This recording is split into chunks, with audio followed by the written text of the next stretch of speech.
This is happening.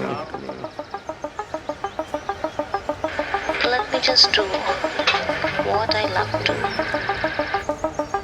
No 9 to 5.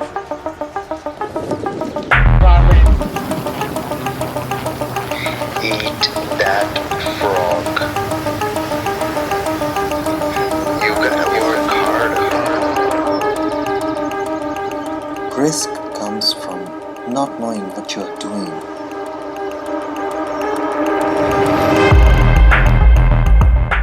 This is Lifestyle Architecture Lab, and I'm your host Himanshu Sachdeva.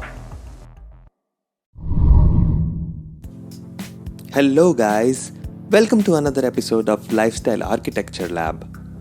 In this show, I talk about lifestyle design, financial freedom, and also dissect the process, behavior, and routines of the personalities who have designed a lifestyle of freedom for themselves. These guests range from artists, musicians, entrepreneurs, lifestyle coaches, investors, professional athletes, etc. These conversations dig deep into their stories to find out their thought process, tools, strategies, and tricks that makes them tick.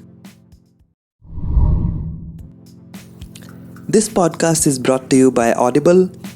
I love audiobooks and I've been using Audible for years. Whenever I'm commuting to work and back, almost always I'm listening to a book. Because I don't get time to read as much as I would like to, so audiobooks help me read books in a whole new way. If you want to try it out, you can get a free audiobook download and 30-day free trial at audibletrial.com/Himanshu Sachdeva. You'll get thousands and thousands of books to choose from, which you can listen on your phone, laptop, or even on your Kindle device, anytime, anywhere. In this episode, I'm talking to Chhavi Sachdev. She's an independent podcast producer, consultant, and coach. Basically, one-stop shop for podcast production. She's also the most experienced podcaster in India. She has been making podcasts since 2008. She's also a multimedia journalist and has worked with names like BBC, PRI, and NPR. When she moved back to India from the US almost 10 years back, she saw almost nobody in India was working with this new intelligent medium of storytelling, which was podcasts. So she embarked on this long journey of making the podcast medium relevant in India, like smart and intellectual radio stations.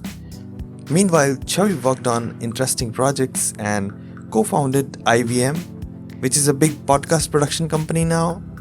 But she left after a short stint and eventually founded Sonologue, which is her own podcast production company. She has worked on a wide array of projects in audio, and it reflects in her production value.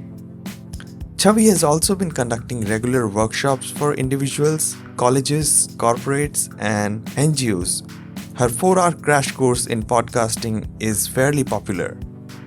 In this conversation, we cover many of the things about podcasting, the state of radio industry in India, her productive routine, tools, and tips about podcasting. I had a blast having this conversation with Chhavi. So, without further ado, please enjoy this conversation with Chhavi Sachdev. Hey Chhavi, welcome to the show. Thank you for having me, Himanshu. It's my pleasure to have you. You have been at the forefront of podcasting in India.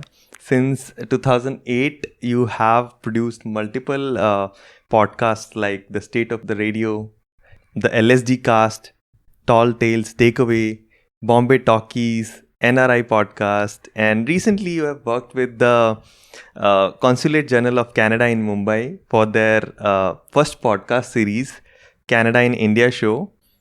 You are also one of the most experienced podcast consultants in India. Being a journalist and a radio person, you have spent about a decade in the US and worked with names like BBC, PRI, NPR, etc. But then you took the decision to return to India around 2008. So let's start off from there. How did you come to that decision to return back to India? Well, unfortunately, it wasn't entirely up to me because I was on that dreaded thing, the H-1B visa. And to stay any longer, I would have needed a green card. And my last employer at the time was willing to do that for me. But I found myself unwilling to commit to staying with them because that's what they wanted. They wanted 5 years of my life in exchange for the green card. And I thought I would die of boredom if I stayed there. So it was a great job in terms of the fact that how easy it was. But I had no challenges left. After that first year, I was on autopilot. And it was great because it was really contained. I felt like my life began at 5:01 p.m. Rather than between 9 a.m. and 5 p.m. Wow. And I was looking forward to when work would end. And when they asked me for a 5-year commitment in return for the green card, I thought, I just can't do this. At the same time, things were happening in India. And it was exciting. And I came back on vacation and just had some conversations with people and got offered jobs on the spot, including one in radio. And at that time, it seemed like India was on the brink of change. That was a false alarm. But I believed it, and I moved back to help set up what was going to be India's first talk radio station. Little knowing that I would have a very long and convoluted journey. But I was enticed to come back because it seemed like there were going to be opportunities, and things had started to seem less charming back in the US. Also, I visited India I visited India in January, and when I reached Boston, I think they were having such a cold snap that the runway kept freezing over and our plane couldn't land. And we got out and it was, I think, the equivalent of minus 17 degrees Celsius. And I remember thinking, what am I doing here? I've just left Bombay where it is like 28 degrees Pleasant Celsius. temperature. So that was a factor as well. Wow. So that led you to India. But as you mentioned, things were starting to change. So are you mentioning just about the radio industry, or are there any other facts which you're talking about, like which were changing in India? So things have been obviously on a continuum. But yes, radio looked like it was going to change. That turned out to be a false promise. But of course, podcasting did start. Yeah. In terms of, I think, the youth culture, it was changing. When I left India, there were no places for young people to go hang out. When I came back, there were a few coffee shops. Lately, there have been bars where young people can go. People have more spending money, I think, and they're consuming media in a way that they had never done before. And technologically, these things happened at the same time. I moved back when there were only feature phones. Smartphones had not started. And podcasting was such a difficult thing. And listening to a podcast was such a commitment. You had to have your phone plug in with a cable, get an internet connection, subscribe, and then make sure that you're synced up physically. Yeah. And then you could iTunes times, right? I still listen on iTunes, but now it's on my phone and I can just navigate with the touch of a finger. Yeah. So it was an exciting time. Things were definitely going to change, and they have, and they continue to. So, as you mentioned earlier that you worked a few salaried jobs there and then moved towards freelancing. Rather, I would say you began as independent podcast producer later on. So you've been at the both sides of the equation. So can you share what was the most important factor that made you take this leap, and what challenges you faced when you moved to the freelancing side? So I feel like it was, again, sort of thrust upon me. I don't feel like I had a choice. If I wanted to do what I felt called to do, there was nobody to employ me. When I quit my job at the radio station that was not a talk radio station, I tried to pitch shows and programs to existing radio stations. I went to the small places like Mango FM, Indigo FM, local places. I went to the big ones, Big FM, Mirchi. Yeah. And it was discouraging. They wanted, if I pitched them a show about history or science or anything to do with culture, their response was, okay, great, but can you do it in like Mahmood's voice? Can you put cricket in it? Really? And I couldn't find employment to do what I wanted to do. So the only thing I could do was employ myself. And in between, I have to say, I did go back to work for 3 years. I had a job, a steady job with a steady salary. That's very attractive when you're a freelancer. Yeah. So, and I was doing audio. I was doing nonfiction audio content for an app that I feel was ahead of its time. We were doing tour guides, self-guided tours on your smartphone. So you could go, and you still can, go to, the Hawa Mahal in Jaipur and be told the story while you look at the artifacts. When was this around? 2012 to 2015. Wow. So, the draw and the allure of a steady salary, something coming into your bank account, savings, is always nice. When you're a freelancer, that is the grass on the other side that is greener. Yeah. As soon as you are in a job, then you crave the freedom, then I at least end up feeling confined. And I feel like I want to do more things than is prescribed to me. So, but I think from working in the US, because I'd never had a job in India. I moved to America when I was 18, and then when I finished grad school, I worked there. I think I brought back a professionalism and a work ethic and a sense of discipline. So I have my home office and a desk, and when I'm working, I'm working. Yeah. And I have lists and calendars and planners, and I check them off when I get my tasks done. So it's almost like office, right? It is. It really is. Except I don't have the people. And it's funny when I have meetings in big conglomerates. Yeah. I go to the Times Now office or something, and I think, oh my God, so many people. Wow. Seeing so many people must be a really different thing now. It is. So last year, I spent a month at the BBC in Broadcasting House, which was an amazing experience. I couldn't have dreamed that I'd be working out of this iconic building. And there were so many people, and I was so excited that wore off in less than 5 days. I was like, wow, all these people talking so much. Can't they be quiet? I have work to do. How are they getting any work done? They just stand here and chat.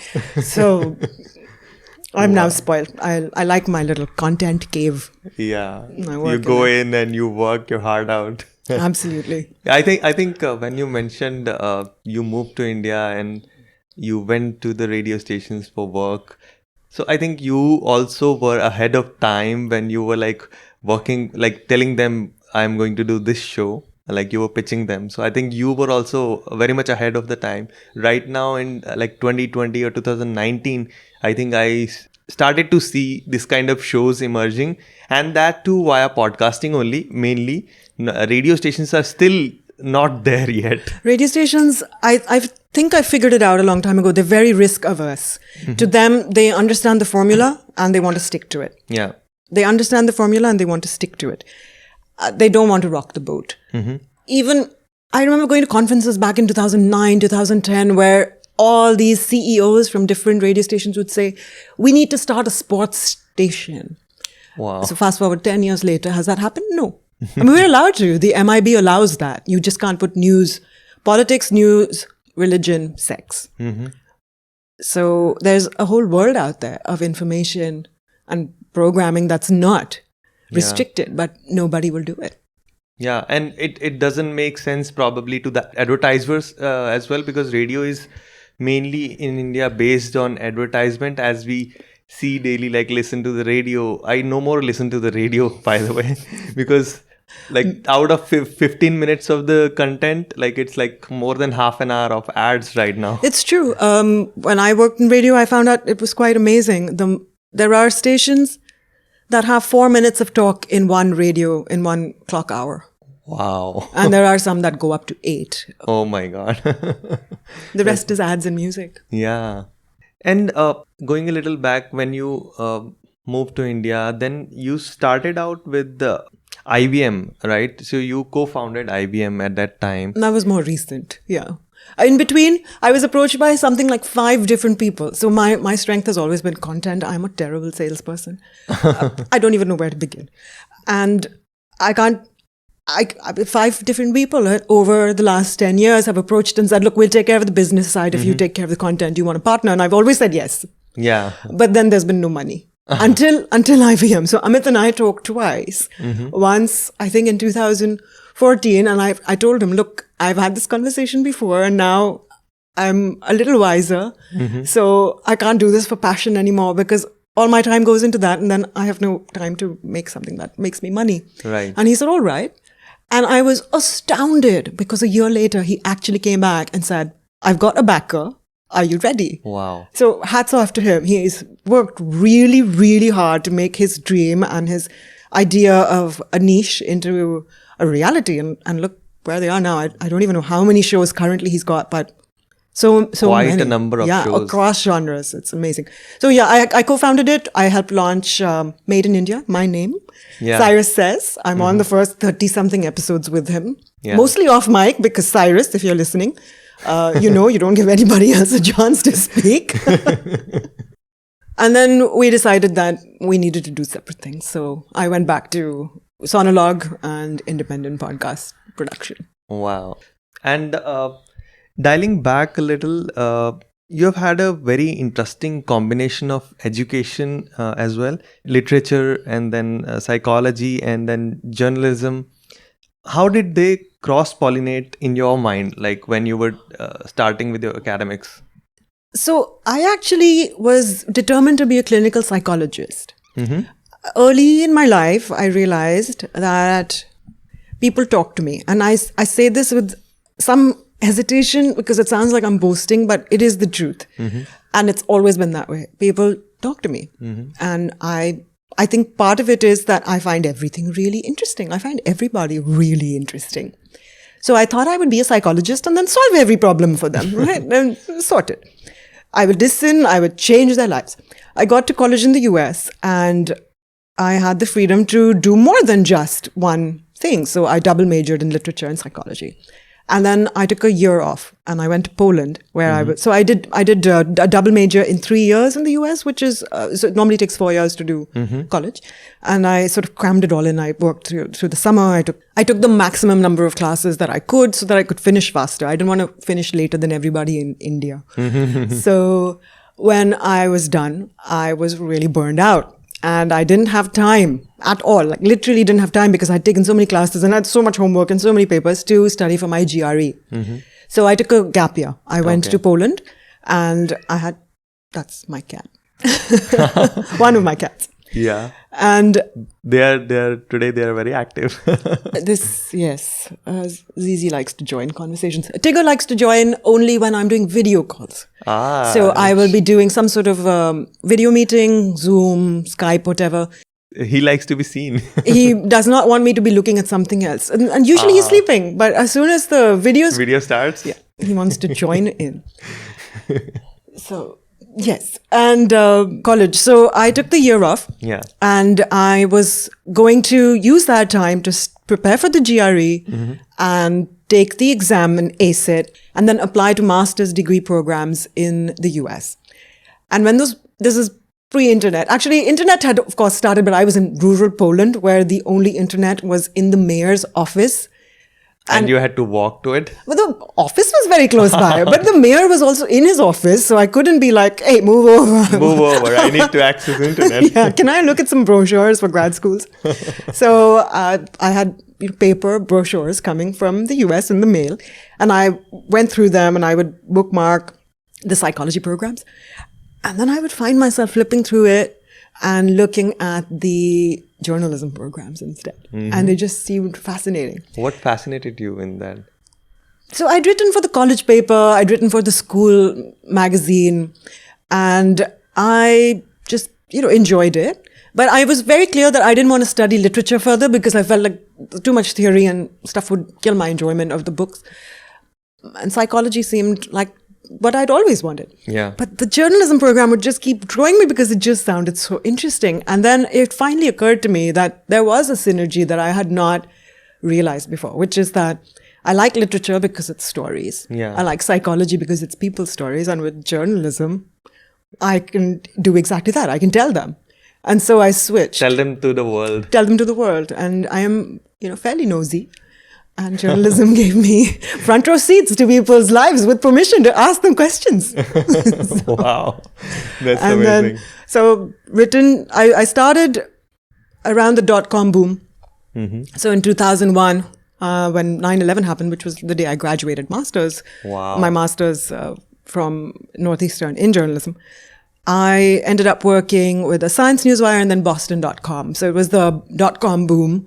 And I was working with a bunch of different magazines online and stuff. So it all came together. And then radio. And I'd done some radio news in grad school. We had a radio station, like a community radio station. So it was a pro bono kind of thing you were doing Totally, at that time. yeah.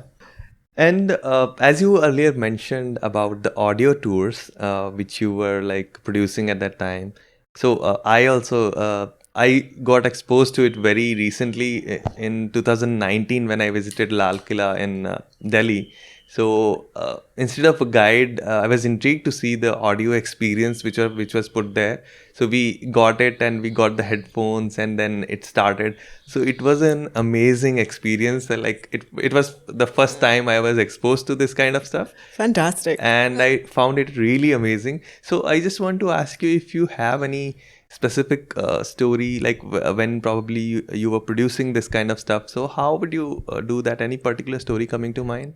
About the process? Process or maybe a place for which you designed this kind of experience? So, the job. So this job sounded really exciting because it was travel. It turns out as a producer, you sit at your desk and other people travel and you edit them. That would have been a shocker. Well, I kind of knew, but there were some that I fought to do myself. Yeah. And some that I really bullied my boss to also let me go for. So Banaras was one of those. I'd never been, and I insisted I needed to accompany the writer. It was fine. I mean, we stayed in like cheap places and traveled cheaply and saw, the... Banaras is amazing. Banaras was amazing. And I worked with a lot of different writers. So it was it was the two of us who started it. My boss, who was the founder, and me. And we were the only employees. And so I developed the process. Which and the was this workflow. company? It was called Audio Compass. Audio Compass. Yeah. It's still there? No, not anymore. Dissolved. Yeah. Okay. So I set up the workflow, looked for writers, and we had a bunch of different approaches. Like some of them were very regular. Like you're looking at the, Hawa Mahal. This is the Palace of the Winds. Or it could be more like storytelling. The Bombay one was something I was really proud of. It was called The Footsteps of the Raj. We worked with a wonderful theatre person called Arghya. Arghya. Yeah, Arghya Lahiri. He's fabulous. And he told this story in like the form of a contemporary person having found the diary of a soldier who was on the last ship out of the gateway of India. So he'd researched it meticulously. And so it was in two voices where the young person has found the diary and is comparing, like, for example, at the time, there was no statue of Kala Ghoda in Kala Ghoda. So this person is wondering, why was it called Kala Ghoda? And then you've got the diary where he says, oh, this magnificent statue has been put up and, it's in the white town, while on the other side of the wall is the black town, and explaining how Bombay it was back then. Or we would have like two narrators where somebody's like an apprentice and somebody's like an archaeologist giving a tour. I don't know this story, like black side and the white side. Oh, Can you explain a little bit? Let me. So back then, the area of Bombay that's called Fort is called Fort because there was a fort there. There were 7 forts. There's Worli Fort, Mahim Fort, Sion, Baseen or Vasai, and Fort. Yeah. And so the white people City lived... of Islands, right? Yes, yes, absolutely. It was called Old Woman's Island, just off of Colaba Island. Now it's all reclaimed and connected into one long, skinny peninsula. Yeah. So inside the fort was where the white people lived, and it was White Town. And outside the fort was where the brown people, us, lived, and it was Black Town. Okay. And you know where Oval Maidan is, if you're in Bombay? Yes. So Oval Maidan was actually the esplanade, and beyond that, where all those beautiful Art Deco buildings are, we have the largest stretch of Art Deco buildings anywhere in the world outside of Miami, Florida, just by the way. So where Marine Drive is and all those beautiful buildings, there was nothing. And the esplanade was sort of where Land's End, and the cannons were positioned so that there was this buffer area and they could fire out to any navies attacking. Attack. Yeah. Wow. There's a lot. So I also learned a lot, and I love telling people Bombay stories, but that was Audio Compass.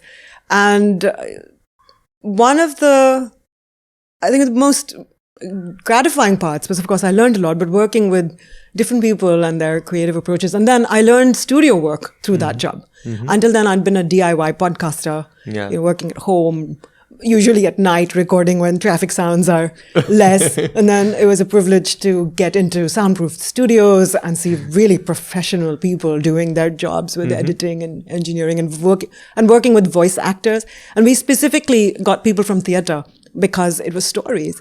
And that is something that still, I think, has stayed with me and informs my decisions. There are people who come to my workshops who want to be all RJE and voice over-y. Voice-over-y. And I tell them, no, you have to be voice actor-y. So if you're doing a produced podcast, get a voice actor, not a voice-over artist. That's amazing. I mean, so many new things I'm learning today. So, in India right now, the podcasting space is booming. Even though there is a huge opportunity here in India for podcasting, but also there is major gap in terms of a platform for independent podcasters like us, like for monetization and like money, as you earlier mentioned. Tell me about it. So we need a democratic platform, which is not there yet. Meaning the way YouTube is for video creators, there is nothing as of now in India or in the world apart from Anchor, which is a new podcasting platform which is acquired recently by Spotify. But that is also not there in India yet for monetization. So outside of India, in US and other developed countries, even independent podcasters are now getting approached by brands directly, and they are getting paid good amount of money. But I'm wiping tears of jealousy. But in India, that's not the case, right? No. So what are your thoughts on this? Do you see a similar pattern emerging, like US and other places probably coming to India in some time, which may be benefiting the Indian independent podcasting community as well? Do I see a pattern? Unfortunately, no. Am I hopeful? Of course. So I think we have something like 400 plus independent podcasts in India right now. Now compare them to the 800,000 on the iTunes store. Wow. We are like infants compared to them. And the market is in an infant nascent stage. So do advertisers understand the potential? Of course not. I have had agencies approach me where they have been like, okay, listen, so I have a client and they want to do a podcast. So can we have 8 episodes in 3 days? Wait, what have you promised them? What have you told them? What are they expecting? What is a podcast? And they come up with some outlandish stuff that they think they're being very cutting edge about. But even the people who could pitch it to potential clients don't understand what they're talking about. So there's lots of room for growth for everybody to be educated. The people who are in a position to get advertising, the people who are in a position to advertise, and people like us who, we're like me, for example, I can either create content or go try to sell it. And I already know that's not a strength for me. Yeah. I would much rather sit in my little creative zone and make stuff. Yeah. It's not worth my time to go have meetings with people and say, look, and plus I don't have that much reach. So the American metrics of monetization. So for platforms, you have to have 5,000 discrete listens in order to be eligible for them to do a mid-roll ad and give you a rev share. Where am I going to get 5,000 listens from in such a small market where people don't understand the demand and don't understand the supply?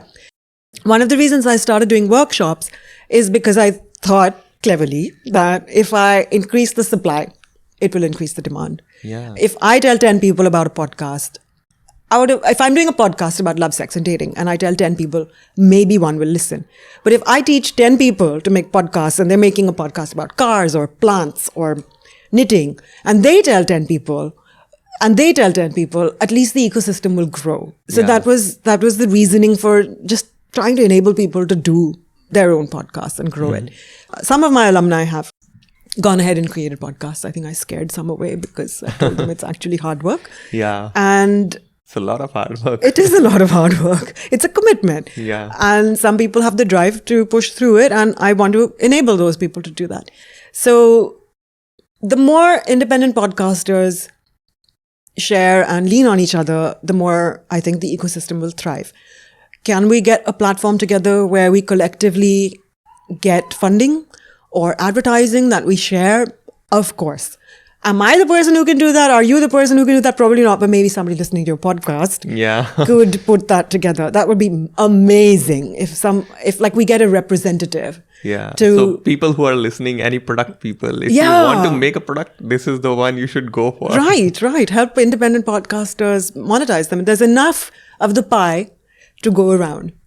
And as I mentioned about Anchor, so probably they are also going to start up with the India area as well for monetization. So how, as per my experience, how their monetization is working is they're providing a platform which also helps you record the advertisement in itself and then like automatically push it into the mid-roll or pre-roll or post-roll. Yeah.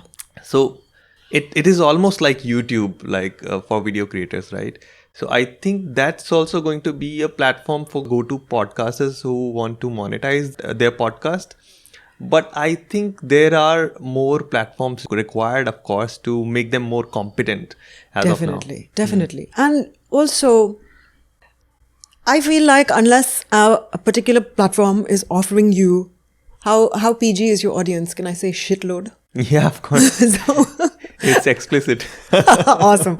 So if there is a shitload of money coming your way, by all means, commit to one partner. Mm-hmm. But you know what? Like, play the field otherwise. How are you going to be discovered if you're only in one place? Yeah. You want to be on iTunes, you want to be on Spotify, and you want to be on wherever else. You know, I just don't say, I say don't get married until there's enough on for you to sign the dotted line. You know, it's just not worth it otherwise. Really, spread yourself, play around. You know, be indiscreet.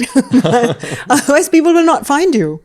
So, as we talked about Anchor, so do you recommend Anchor as a podcasting host if somebody is listening to this and he's aspiring to create a podcast? I don't recommend any host specifically. Everything has a downside. With Anchor, I know Spotify owns them. Anchor has some very dodgy fine print about IP. Yeah. Yes, exactly. So, and Luminary, for example, great exposure, but if you hosted somewhere else, they're stripping your stats and you don't really have much control over what you're doing. Mm-hmm. So it just depends on what you want. If you're going to bed with somebody, then either be in it and be getting something from it, or don't, then really, like I said, make yourself available everywhere. I have not seen any platform that seems appealing to me for just committing to it. For any of my podcasts or any of my clients, we host with a general host and put ourselves out there everywhere. It's like dating. You want to be on all the sites because every site is different. You can't only be on Tinder or only on Bumble or whatever, Truly Madly, because each has a different USP and a different audience. Yeah, so anchor yourself in your own self That's and then right. spread it across the applications. Exactly. You can't just be on LinkedIn. You have to be on Twitter and Instagram and Facebook as well. Yeah, so there is a challenge going on. Dolly Parton challenge. Yes, exactly. Yeah. So, I hope you're enjoying today's episode. Here is a quick word from the sponsors of this episode. For you, the listeners of Lifestyle Architecture Lab podcast, Audible is offering a free audiobook download with a free 30 days trial. The free audiobook is yours to keep even after the trial ends. I have a few audiobooks to recommend. Number 1 is Sapiens, A Brief History of Humankind. This is one of those books which will take you back to the ancient times and teach you so much. I recently read it and it just blew my mind. Number 2 is The Graveyard Book by Neil Gaiman. This is one of the greatest bedtime books which I discovered. Neil Gaiman's voice just makes this book much more wonderful. This story and the narration is just amazing. You can download any of these 2 books or thousands more for free right now. Just go to audibletrial.com/Himanshu Sachdeva Again, that's audibletrial.com/Himanshu Sachdeva for your free audiobook. Please enjoy.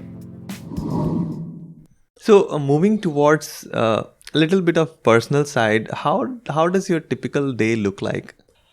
So the first thing I do is feed my cats because they are very finely tuned alarm clocks. Wow. Regardless of the day, temperature, light outside, they are like clockwork. And they don't have snooze buttons. So I feed them, then my day begins. 6:45 is when they go off. So if I sleep late, it doesn't matter to them. They don't care. Then you are sleep deprived. Yes. So I start by feeding them, and then I have a little personal routine. I try to work out every day in some way, shape or form. So I usually swim, but your listeners will laugh at me. I think it's too cold even in Bombay during December and January. Yeah, it is. So I don't swim. I am a truly tropical person now. And then so in this time I work out either at home or I go down to this little tiny gym and eat late. I start slightly late. I don't start at 8 o'clock in the morning. I get to my desk about 10ish and then work. Well, I usually end up pushing off lunch, but if I'm at home, my routine is to then be at my desk. So in the first part of the day, I get rid of all the correspondence and smaller to-do lists, and then up till about lunchtime. And then after lunch, I do a deep dive into projects, and I try to time myself. I have a really great app to log my work hours because I have multiple clients, and I try to will try not to check WhatsApp and email while I'm focused on doing a certain thing, whether it's editing some scripts or putting housekeeping stuff together for podcasts. You know how it is. You need metadata and photos and all this nonsense also, other than just the fun, creative part. Yeah. And so I'll do that till evening and then generally try to stop at a decent time. And I get my dinner. I assemble dinner, really. I don't cook dinner. Feed the cats. And then I try to have some downtime. So I'll read or socialize or sometimes watch TV. You watch TV still? Well, not actually. I don't have a TV connection. But online Netflix. Yeah. On the TV, on the device. On the TV. Yeah. And on days that I have meetings and stuff, I try to schedule them so that I can get back to my desk. Or I'll try to do all of them in one day so that my work day isn't broken up. So I'll try to do them in the morning or late afternoon. And so batching of work of sorts. Yeah, that is how I prefer to work. And yeah. What time you go to bed? What time do I aim to go to bed? Yeah, that's the question. Is 11 so that I get enough sleep before my cats wake me up. Yeah. So I start to wind down. I try not to work beyond latest 9. Usually by 7 I stop. So do you have any routine? As you mentioned, a personal routine is there. So if you want to share that, like maybe some journaling you might be doing, or maybe some stuff which might be a little awkward to tell, but something to offload your mind from the previous day. Do you have any sort of practice? I do, absolutely. And I think it's essential. So there was a client I used to work with in the US, and I had to make a conscious, it took very long to come to this decision to stop working with them because I would end up working till 11:30 and then I wouldn't get time to unwind, and that would just pile up and it would spoil my next day because I would be underslept and crabby and then resentful of the client and of myself for not having put a hard no and put a stop and my own boundaries. So I told them no. That was one thing I recommend highly, is say no to people. And the other things I do need a routine to wind down. So for me, I have to do something nice for myself, which is reading or just switching off the brain from the work. Yeah, of course. And I also do mindfulness through an app, usually every night. What's that app? The app I use is called Insight Timer. Insight Timer. Yeah, Okay. and it's a wonderful app. There are multiple ways you can search duration, keyword, type of meditation. So that works for me. So it's a paid app? Absolutely free. So Okay, this is a plug. I highly recommend it. Okay. I tried coloring for a while and I enjoy it, but What I like to do is switch off the light a little while before I go to sleep. So Yeah. can't do that in the dark. Yeah. And reading is a big stress buster for me. I read in the morning. I read during lunch. So I take a very quick lunch break. And during that time, that's one of my reading times. So I eat really fast. I eat in like 5 minutes, but then I take 10 more minutes to read. That's the food also. Yes, brain food. Brain food. Yeah. I work out. I find that if I don't work out, I don't sleep super well. And again, I get crabby. Again, the next day is spoiled. Yes. I drink a lot of coffee in the morning. That's an addiction. What kind of coffee you make for yourself? So I have inherited a really nice espresso machine. Before that, I used to make it on the mocha pot. So now that I have an espresso machine and a grinder, I get coffee beans and grind them myself, usually a medium roast. And I make my own almond milk. Oh, wow. So that is a every fourth day sort of morning routine that I wish could just magically happen on its own, but it doesn't. You don't drink milk? I don't. I'm lactose intolerant. Ah, okay. Yeah. So I do that.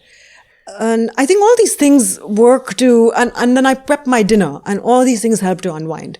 So you switch off your brain from the stuff that's just going round and round and round. It doesn't always work. Yeah. There are definitely times when I wake up. Mind is still open. Absolutely. Or I wake up in the night and I'm stressing about, something that has to happen the next day or in the next few days. Yeah. So. But that's what you aim to do with all the unwinding. And I really try to separate my work and my life. Like on the weekends, if I have to work, I will try to cram it all into like the first part of the Saturday and then really try to decompress. And, with WhatsApp and email on your phone, it's intrusive. And I found that there is a very different way that clients and vendors work in India. And these boundaries are bizarre. So I will get work calls at 9 o'clock at night on a Saturday. Or on a Sunday afternoon. Last Sunday, I was at friend's house with lots of friends and my phone was pinging constantly. I mean, who are these people and why are they working on a Sunday? But great, more power to them. I feel like my boundary is that I will not do that. Yeah, probably Indian work ethics go beyond the timings. Something like that. So as you mentioned, you read a lot of books in between your routine. So what kind of literature you are reading? Is it fiction, non-fiction? I read everything. Everything, every genre. I do. I'm not picky. All if it right. sounds interesting and it's well written. Any specific book you would like to recommend? That's hard. Maybe it's the culmination of multiple books, of course, but It's really difficult to answer this question. Like music and books and podcasts. Like how I can tell you what I'm listening to now. what are you listening to now? Or what I'm reading now and enjoying. Yeah. So what I'm listening to right now, I tweeted about this as well, is a hilarious podcast called Hello from the Magic Tavern. Mm-hmm. It's sort of improvisational comedy. It's not something I would have anticipated listening to. A friend recommended it. Mm-hmm. And I do like science fiction. That's one of the genres I actually actively seek. Wow. But this is hilarious. So I won't give too much away. Listen to it. It's really, really funny. It's also NSFW and explicit. I'm listening to some true crime, and I finished Dirty John recently. It's old, but it was good. Mm-hmm. And I'm listening to Victoriosity, which is, again, steampunk sci-fi set in an alternative Victorian England. Wow. It's totally fiction. It's a radio drama. It's super Sounds fun. really interesting. Awesome.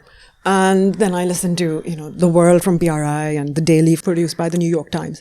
I recently listened to an audiobook from Neil Gaiman and Terry Pratchett. Nice. Good Omens. Yeah, exactly. So I found that book also really, really interesting to listen to because it had a lot of characters, and mostly they were voiced over by, voice acted rather, by, coming to your different definitions. Yes. So different radio personalities, I think they have worked in that audiobook to produce that audiobook. Mm-hmm. And I think Neil Gaiman was producing that because Terry Pratchett died. Yes. So that was really amazing experience. Good Omens is one of the most funny books ever. Yeah. And there's a show also. Yeah. I subsequently watched the show. Yeah, the show is also. super. There were a lot of mixed opinions. So I love Neil Gaiman. I read everything he ever writes. So I thought it was good. I enjoyed it. Yeah, I listened to his one of his podcasts with Tim Ferriss, and one of the habits I picked up from there was to use a fountain pen. Oh, interesting. So he has a fountain pen library of sort with Wow. him. So why he uses the fountain pen is because he says, as I'm using a fountain pen, my creative ideas are more flowing than I'm using the other pen. He said, that's probably my understanding. But when I suggested it to my close people, they also felt the same. And I have almost a good number of pens. Like he said, he mentioned hundreds of pens. And he also mentioned a very interesting place where he takes his pens when they're ill. Like he treats them like a person. So there is in New York, there is a fountain pen hospital actually. Awesome. So where they treat these pens and then bring them back to life. Oh, very cool. So I picked up a fountain pen after that show, and I'm also like of the recommendation that you should use. So I have one, and it's orange, which is my favorite color, and I journal with it. But I think I have not picked a good one. It's already started to become a little. It needs to go to the hospital. Probably. We don't have one in Bombay. next time you go to the US. I will. Awesome. And as you mentioned about meditation as well, so any specific meditation practice you do and you would like to share? I just go with the Insight Timer app and I type in my keywords. So sometimes it's stress, sometimes it's anxiety, sometimes it's like breathing, mindfulness. And then I just do that. I go for between 10 and 30 minutes. It's very weird to me that ages ago, my gateway was this app called Headspace, which has the 10 free days, right? Yeah. And it's a 10 minutes a day practice. Yeah. And I would do that for the 10 days. And each time I would it would dong and I would be like, 10 minutes are up. And I found it really easy to get into it. And at the time, I had somebody visiting me, and he was really worked up about something. So I said, let's do it together. He was very resistant to trying, and I said, let's do it together. So we did like day one again. And when it finished, I said, wasn't that like, didn't it just go by so quickly? And he was like, are you kidding? It was the longest 10 minutes of my life. So I think... I think it just comes. I think you were already in an advanced position in meditation and he started from the beginning. So that might be the problem. Yes. So I don't have anything like super specific. Yeah. So I also started, my gateway was also Headspace.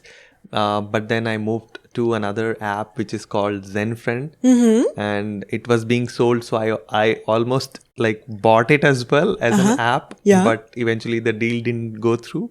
So somebody else bought it. Okay. And then eventually, because I'm really interested in meditation apps and how to make them work for Indian audiences as well.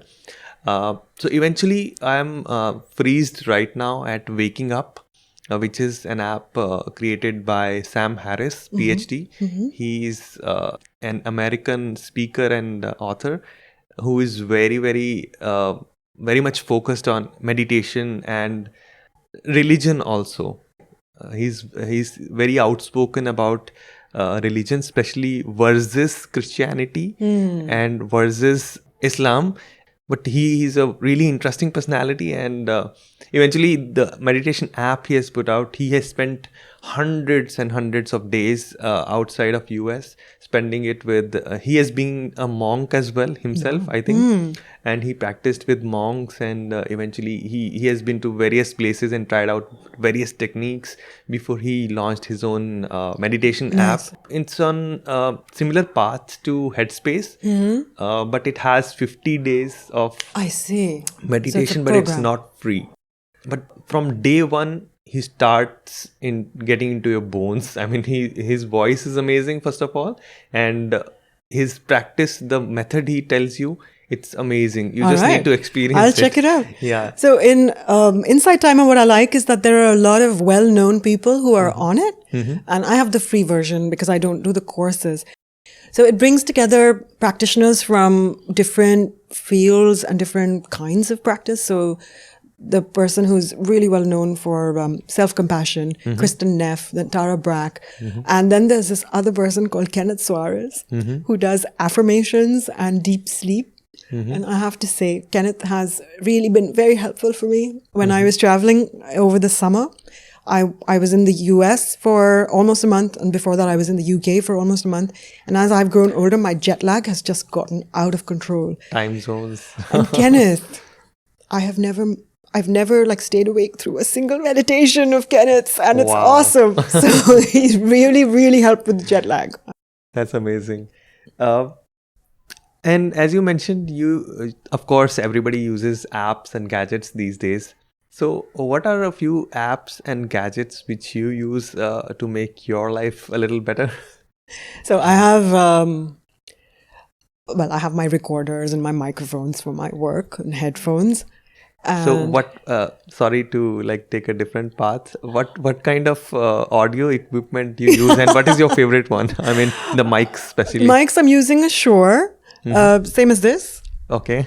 58s, right? This is 58s, yes. And I have a shotgun mic, which is, it's a knockoff of the Rode, basically. Mine is, I got it here from Lamington Road. And I think I've basically seen that same mic white labeled as many different things. So it's a good mic. This one is Eason. It's not a brand name you can really find anywhere. Okay. And I have a mini Zoom because my actual Zoom died, and I have a Tascam recorder. I work in Hindenburg mostly for editing and Audacity when I really need to fiddle with the crossfades, because I find that hard in Hindenburg. But Hindenburg is amazing for features because of that clipboard that they've got. I'm yet to work with Hindenburg. Oh, if you guys need a trial code, I can hook you up. And headphones, I've got Audio-Technica MX40s, which are better than the 30s, not as expensive as the 50s, and really good enough for monitoring. For phone apps, actually the Shure recording app is really, really good. It's called Motiv, MOTIV, but I'm a purist. I really want to monitor my audio when I record it. So I don't recommend phone apps for recording. I have several apps on my phone. Goodreads, where I'm a little obsessive about lists. You might have picked up on that when I mentioned my checklists. I have Fitbit, Insight Timer. I de-stress by looking at Instagram and Reddit. Mostly cat stuff on Reddit. And Otter. People need to go follow Chhavi on Instagram. Yeah, sure. You're welcome. It's Chhavi_Sachdev. And the other tools I use are for quick transcription, Otter.ai. Again, I have a code. We'll put it in your show notes. Use it. You'll get some sort of I'm really fascinated by Otter. Actually, recently discovered it. Otter's great. And they have an app, so you can record and it can transcribe while you do that on your phone. Real time, And the other stuff I use Toggle, Toggl, again, on my phone as well as on the desktop. There are both. Toggle helps you keep track of the time you're spending on different projects. And for me, because I have different clients and I want to make sure that I'm being compensated or that I'm not spending too much time on one thing or another, you can build projects and clients and monitor your time. Time tracking. Yes. I'm really bad with budgeting. I have an app for that. And I install them and then I forget about them really quickly. What is the checklist app you use? I have a pen and physical diary. Yes. A spiral bound diary. So there's one called Tiny Changes, which you can find on Amazon, quite inexpensive. That is really, really nice. And I moved to their daily planner because I need more space. So what I do is I have a master list on the right side of like tasks. And then I have the to-do list drilled down on the left side. And then I check them off. Wow. I mean, this reminds me of a journal which is called bullet journaling. Yes. So that seems really interesting. But the onboarding time for that, I feel like I need to take a year off to learn how to do it. I'm a little intimidated. Quite complex process. Yeah. And the amount of creativity. Also, I'm just not that creative with like all these coloring and beautiful lettering. And it's like the bar is so high. I'll just stick to my already lined. And so the left side is all lines and the right side is like graphed. So that's perfect. I'm happy. So the great thing I like about it, I'm also yet to start with it, but I saw many videos because I wanted to start with it. The important thing I liked about it was the zooming out feature. Like you need to create a month, then you need to create weeks and days. So on days page, you work on specific tasks, but on the weeks page, it's like a little zoomed out state. Yes. Fair so enough. that thing I really like about it. And I imagine if you're creating it yourself, your brain is activated in certain ways and you're more invested or whatever. But you know what? All these journals, seriously, they have that feature already. And it's just easier to jump in and just use your pen to write in it rather than sitting and making the format. Oh my goodness. And the amount of people are so creative and it's so disheartening because mine is never going to look like that ever. So like taking a segue from there, any person you would like to mention who has been a mentor to you in your work, maybe in radio or maybe in podcasting? So I've been lucky to work with several very good editors. And so when I jumped into doing features for radio, I'd moved from web and print and it came easy to me, but there were still, of course, things I had to learn on the job. And I had editors who were very gentle and told me things like, we really need you to be better about collecting a lot of sound from the field. And you have to be careful about making sure you're not picking up your cable noise because my headphones were moving. And right now you are using a cloth. Yes, I have mic handling noises. I clearly have very sweaty hands. So I have wrapped around a microfiber cloth so that my grip doesn't make noise. But I have learned to carry these things. I've learned the hard way, of course, to carry extra batteries and SD cards whenever I go into the field. But there have been editors and I have learned to value that there are people you can work with who will help you amplify your own voice without tamping it out.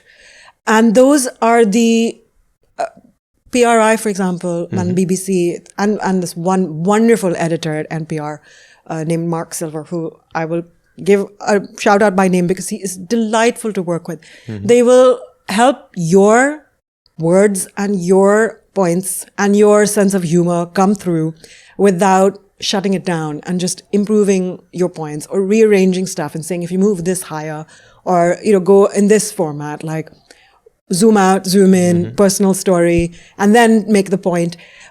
It's wonderful to learn from encouraging, nurturing people rather than people who just go in and be like, oh, wrong, this, just move this, and now it's fine, thank you. And you're then suppressed, like your creativity or your input is gone. Then you don't go back to them again. Not by choice, no. Yeah.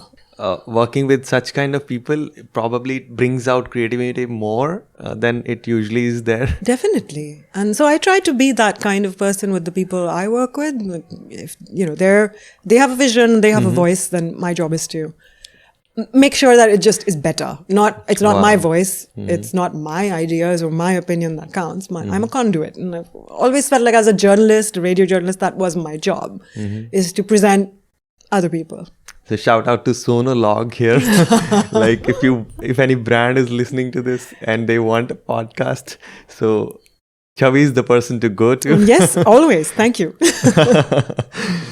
Coming to another silly question, which might sound silly, but it's not actually. Silly questions. Let's go. What under 5,000 rupees purchase probably you have made recently, which made your life a little better? I have bought pretty crappy earbuds. Have you seen these? The truly wireless chotu things that just stick in your ear. Earbuds. Yeah, so I basically have like gadget envy all the time. And everything good is over 10,000. Yeah. Which is why I'm couching this by saying this is not amazing. But so when I record remotely, I connect my phone with either wired headphones or with these. And then I wear my headphones on top of it, right? Because I need to monitor what's going into the recorder. So these are not great for conversation. I have found that my parents, my partner, nobody can really hear me very well. They'll hear like the hair I'm brushing away from my ear louder than my actual voice. But they do stay in my ear and I can go for a run with them. Wow, that's amazing. So Which brand? I'm not good. No, forget it. It is some made in China crappy thing. So basically we have to wait for this market to get more competitive so that the prices of the good stuff drops to under 5,000. But that's my latest thing. I don't know if that's really the best thing to talk about. But Sparks some joy. Yes. Wow. And another similar kind of question. If you are given a chance to put a billboard anywhere in Mumbai near a highway, what you would like to put on it? I would say give your brain some nutrition. Listen to podcasts. Switch off the radio. Wow, that's a good one. And as you have mentioned about podcasts as well, would you like to recommend any book or any documentary which you would have recently seen? I have many documentaries on my to-watch list. But last year, I read the fewest number of books I've read ever since I started keeping lists. And I was embarrassed. Nobody knows the count except me, but I was very competitive with myself. So this year, I have not watched almost anything. Yesterday was the first time I watched TV all year. It's January. We're recording in January. It's Republic Day. So 25 days of the year, I have not watched TV, actually, since December. Because I've been determined to read my books. In terms of, let me see, I have everything listed. I have an app. I have an app to keep track of my TV watching. Wow. I have an app to keep track of my movie watching and my What's that reading. app? For TV, it's called TV Time. The icon is a black background with a yellow T on it, if you're looking for it. Okay. For movies, it's IMDb. And for books, it's Goodreads. All right, let me see what non-fiction I read recently. Oh, this was interesting, actually. I did read it I read it last year. So there was a book called Maybe You Should Talk to Someone by Lori Gottlieb, who is a therapist. And it's about her seeing clients, her going to a client. It's about her seeing clients and her relationship with her therapist. Wow. And I thought it was very insightful. It's funny. It's very, very humorous because she's very self-aware. And it's just interesting to see a person's journey and then be able to relate to it. I'm a big proponent of counseling. I wanted to be a clinical psychologist. Yeah. I feel like going to a counselor is like taking your car for maintenance. Yeah. And everybody should go. So this is obviously something I was drawn to, and I thought it was very well worth the read. And before that, I read a journalist called Douglas Preston who wrote a book about the lost city of the monkey god, a ruin with supposedly a treasure in the Honduras. And again, because he's a journalist, there's all this stuff about Honduras and the banana republic. That's where the word comes from. And the economy and how there was colonial influences and how things worked there. And then, of course, about archaeology and this dig. It was fascinating. Wow, amazing to know. So as you have been producing podcasts, so what would be your next goal or something challenging which you are looking for in podcasting or maybe individually? So there's a couple of things I want to do for podcasting and myself in podcasting this year. One is I want to get funding to produce a very highly produced, that's the other word for it really. Storytelling podcast?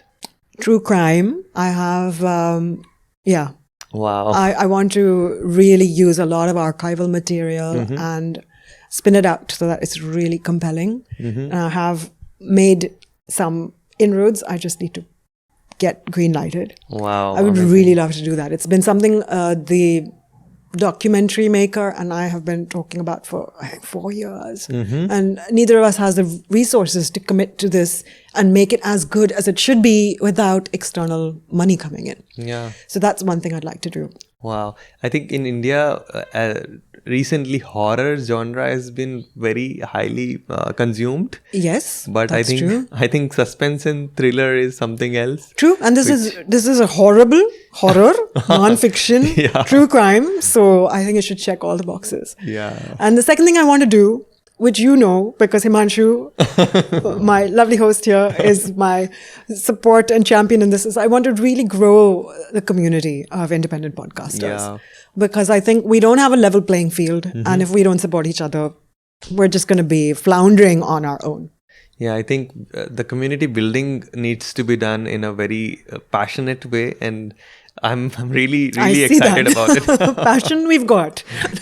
Now we need to work on it. Yes, now we need to tether it and make a community grow from it. Yeah, so people listening to this, many new events are coming up. Hey, we've got a Slack channel. Yeah. And we've got a Facebook page. Yeah. Indie Pod Collective. Indie Pod Collective, yes. INDIEPOD Collective. All one word. Hashtag also, whatever. Find us. And if you want to put something together in your city, I'm happy to facilitate. If you're in Bombay, of course, you're welcome to join us. We're going to try to do this every month. Yeah, every month we are going to put out an event. Yeah, and we'll do something to help the community. Yeah, amazing. That's amazing. So if somebody is aspiring to start a podcast, are there any bullet points you would like to give to them when they're just beginning? They've not started yet? Sure. 1, you don't need fancy equipment. 2, have a plan. That's more important. Yeah. 3, look at what's out there and differentiate yourself. Yes, you are unique. You are very, very different from everybody else out there. But seriously, what are you bringing to the table that nobody else is bringing? And if you need help working that out, talk to people. Don't work in a silo. Come to our meetups. Yeah, come to our talk to the meetups. community. And here's a tip: when you are done, don't release that episode yet. Make episode 0, and share it in a community, either your friends or the Indie Pod Collective, and get some feedback, because oftentimes there are things we overlook. And finally, don't release your episode until you've got some in like a bucket. So if you're planning a season of 24 episodes, try to have at least at least half done if you can. But that's a good metric to have. So then you can consistently release them like weekly or maybe fortnightly. Yeah, and then you're not working end to end on a deadline. When I first started my first podcast, I realized this. So I was doing the State of Radio, and I would put it out on a Wednesday, and until like Tuesday night, I would be researching, and it started to stress me out because I was working to a deadline. I was reporting on something that was happening, in real time. So that was not sustainable. I had to stop because it was taking over my life, and I was then at a point where I would be like, oh my goodness, I don't have the resources to put it out this week. Then from weekly, it became bi-weekly, and then eventually once a month, and then I stopped. So I tell people, have a plan, be realistic about how much you can do, and try to do as much beforehand so it's not time constrained and not timely. So it's not like, oh, this is a Republic Day episode. You could release it on Valentine's Day and it would still make sense. So do that, and don't kill yourself. People fall sick. People have vacation. You have the right to have a life. Yeah. So it was great talking to you, Chhavi. Would you like to mention a few social handles where people can reach you? Absolutely. So on Twitter, I'm me, Chhavi, Chhavi, where I post stuff I'm reading and thinking about, sometimes cat stuff, sometimes music stuff, a lot of political stuff. That's where I got to connect with you. Yes, so I'm pretty active on Twitter. Yeah. And Sonologue is less active on Twitter, but it is on Twitter. That's SONOLOGUE. On Instagram, I'm Chhavi_Sachdev, CHHAVI_SACHDEV. LinkedIn, I have recently made an effort to get on it. I don't even remember. I think it's just Chhavi. Yeah. And Facebook, I really don't do much on as myself. For the groups. But for the groups, I'm there. Sonologue has its own Facebook page, and the Indie Pod Collective is a group. So all right, all these links and all the good stuff from this episode I'll be putting out in the show notes. Thank you. And thank you for taking the time to talk to me. And it's my pleasure. As you can tell, I'm always happy to keep talking about podcasts. Thank you. Thank you. Hey guys, this is Himanshu again. Now, before you move on, here's something I want to share with you. I have one weekly newsletter which is called Saturday Pentacle. You can think of it as a weekly one-page magazine for the curious minds where you'll find 5 awesome things which I've been pondering on in the last week. It may contain popular articles, blogs, photographs, Instagram posts, books, videos, products, or thoughts. It's completely free. If you want to get it, just go to himanshusachdeva.com. That's my name, himanshusachdeva.com, and drop in your email. You'll get the very next one. I hope you enjoy it, and thank you for listening.